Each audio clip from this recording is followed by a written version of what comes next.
Hello, welcome back to our channel. ఈరోజు టమాటా నిల్వ పచ్చడి ఎలా చేయాలో చూసేసుకుందాము. ఇక్కడ కనిపిస్తున్నట్లు నేను టమాటోస్ అన్ని క్లీన్గా వాష్ చేసుకొని తుడిచి ఆరబెట్టుకున్నాను.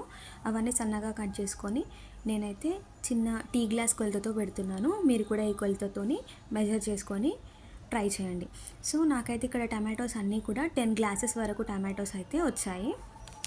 అవన్నీ కూడా నేను ఎందులో అయితే పచ్చడి చేసుకుంటున్నానో డైరెక్ట్ అందులోకే కొలత అయితే వేసేసుకుంటున్నాను. 10 గ్లాసెస్ ఆఫ్ టమాటోస్కి 1 గ్లాస్ చింతపండు అయితే నేను యాడ్ చేసుకుంటున్నాను. ఇప్పుడు దీనిలోకి ఒక 1.5 స్పూన్ వరకు పసుపు అయితే యాడ్ చేసుకోండి. ఒక స్పూన్ వరకు సాల్ట్ కూడా వేసుకొని స్టవ్ మీద పెట్టేసుకుందాము. ఇప్పుడు దీనిలోకి ఒక 2 స్పూన్స్ వరకు ఆయిల్ అయితే యాడ్ చేసేసుకొని టమాటోస్ని మంచిగా ఉడికించుకోవాలి. సో దీనిలో వచ్చే వాటర్ అంతా కూడా ఇంకిపోవాలన్నమాట. ఆ విధంగా మంచిగా కుక్ చేసుకుందాము. టమాటోస్ అయితే చాలా సాఫ్ట్గా కుక్ చేసేసుకోండి. సో టమాటో ఇక్కడ మంచిగా మగ్గిపోయిన తర్వాత అయితే నేను చల్లారనిచ్చుకుందాము. సో దీనిలోకి యాడ్ చేసుకోవడానికి కొన్ని పౌడర్స్ అయితే రెడీ చేసుకుందాము. ఒక డ్రై ప్యాన్ తీసుకొని 2 స్పూన్స్ వరకు జీలకర్ర, 1 స్పూన్ మెంతులు వేసుకొని డ్రై రోస్ట్ చేసుకోండి. మాడనివ్వకుండా మంచిగా ఫ్రై చేసుకోండి. ఇవి చల్లారిన తర్వాత దీనిలోకి ఒక 2 స్పూన్స్ వరకు ఆవాలు అయితే నేను ఏం ఫ్రై చేసుకోలేదు. ఇదంతా కూడా ఒకసారి జీలకర్ర మెంతుల పౌడర్ అయితే పట్టి పక్కన పెట్టేసుకుందాము.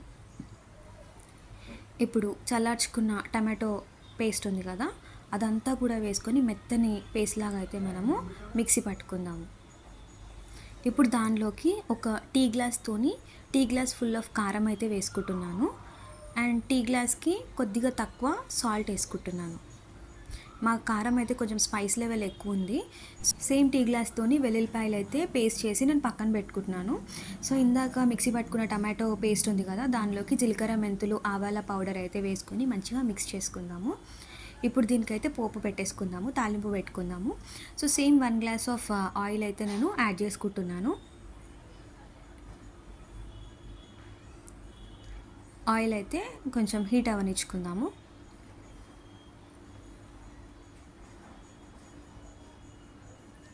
ఆయిల్ మంచిగా హీట్ అయిన తర్వాత ఒక 1 స్పూన్ జీలకర్ర, 1 స్పూన్ ఆవాలు వేసి ఫ్రై చేసుకోండి. ఇప్పుడు దానిలోకి శనగపప్పు కూడా యాడ్ చేసుకోండి. ఈ రెండు కొద్దిగా ఫ్రై అయిన తర్వాత దానిలోకి ఒక 4 నుండి 5 ఎండుమిర్చి కూడా వేసేసుకోండి.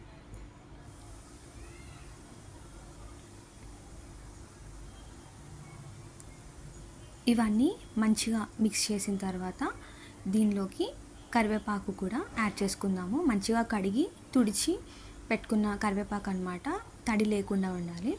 కరివేపాకు కూడా యాడ్ చేసుకొని మంచిగా మిక్స్ చేసుకోండి.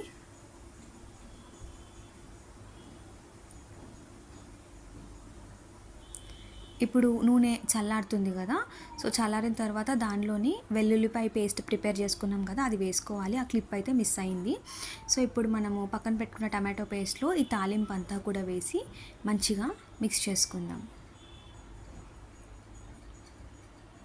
ఇది మనకు 3 నుండి 6 నెలల వరకు అయితే నిల్వ ఉంటుంది. మీరు ఈ ప్రాసెస్లో చేసుకోండి, చాలా టేస్టీగా ఉంటుంది. సో సాల్ట్ అయితే ఒకసారి మీరు అడ్జస్ట్ చేసుకోండి. ఇప్పుడు ఈ పచ్చడి అంతా ఒక డబ్బాలోకి తీసేసుకున్నాక లాస్ట్లో అయితే నేను ఇక్కడ రైస్ వేసుకొని మిక్స్ చేసుకుంటున్నాను. జస్ట్ అప్పుడే పెట్టాం కదా, అయినా సరే ఫ్లేవర్ అయితే చాలా బాగుంది. మీరు కూడా ఎంతమంది ఇలా పచ్చడి అయిపోయిన తర్వాత లాస్ట్ గిన్నెలో ఎంతమంది తింటారో ఒకసారి కమెంట్ చేయండి. ఈ రెసిపీ ఎలా ఉంది ఒకసారి మీరు ట్రై చేసి కమెంట్ చేయండి. Please subscribe to our channel. Thank you.